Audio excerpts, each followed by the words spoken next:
everyone, it's Bonita from Pennies to Dollars, and today I thought we would talk about what a frugal, minimal Christmas looks like if you choose to participate in any of those ideas. As we move into the holiday season, things become so commercialized and so expensive. And sometimes it's really difficult to figure out how to get through to the new year or how to get past Christmas and still have your pocketbook and enjoy it at the same time. So I thought today we might throw out some ideas on what might be some good ways to do this. So the first idea I had is, of course, go through and declutter your Christmas items. It was astounding to me. I knew I had at least 3 tubs of items. I came up with 5, and I haven't even found the 6th yet. And I know it exists because I used it last year. I'm trying to figure out where we stuck it at. But as I'm going through this, I set a goal that I was going to try to declutter at least 1 tub this year, at least 1.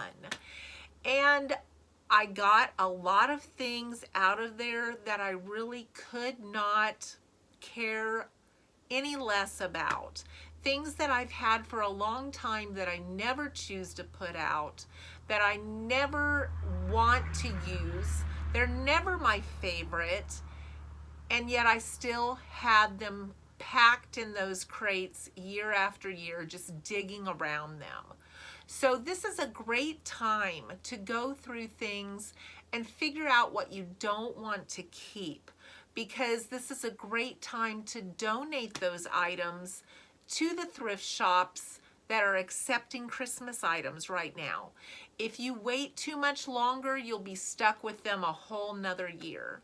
So a great idea there is to go through and thin that stuff out. Now let's move into some gift ideas.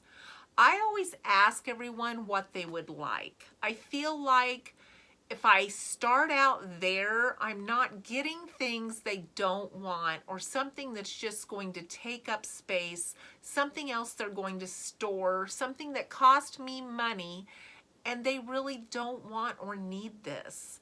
So I start out with asking people what they want. And a lot of times I will get answers.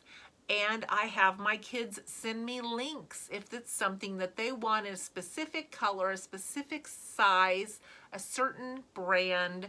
I have them send me links. That just keeps me from having problems right off the bat of things that I'm getting that need returned, that are not correct, or something no one wants. And then trying to keep track of those receipts because they might not want them once they open them. The next thing is to maybe think about more homemade gifts. I asked one of my daughters this year what she would like, and her answer was, we really don't need anything. Now, when I hear that from my in-laws or my sister-in-law or my child, I know that that is their nice way of telling me they have everything they need. They might even have too much stuff that they're trying to thin out, and they really don't need to add to that. So what are some things that you can do? One year, one of my daughters didn't have much money, and she wrote everyone a heartfelt card with $1 in it.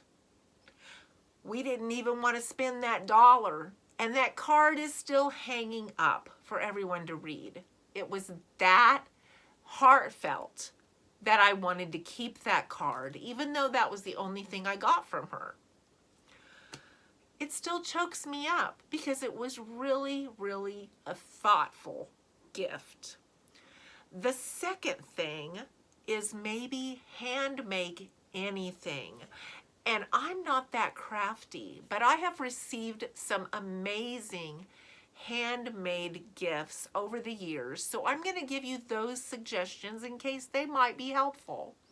I've received woodworking gifts that were made for me that are still special to me. Even though I may not have that person around anymore, those things live on, and they're so cherished and treasured over the years if somebody makes a woodworking project for you.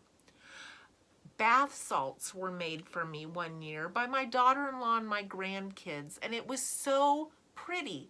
They even circled it in the clear jar where it looked like a candy cane. It was so pretty that I didn't even want to use it. But I've started using it now because I realize you can't save this stuff forever and you should enjoy these things. That's why they were given to you.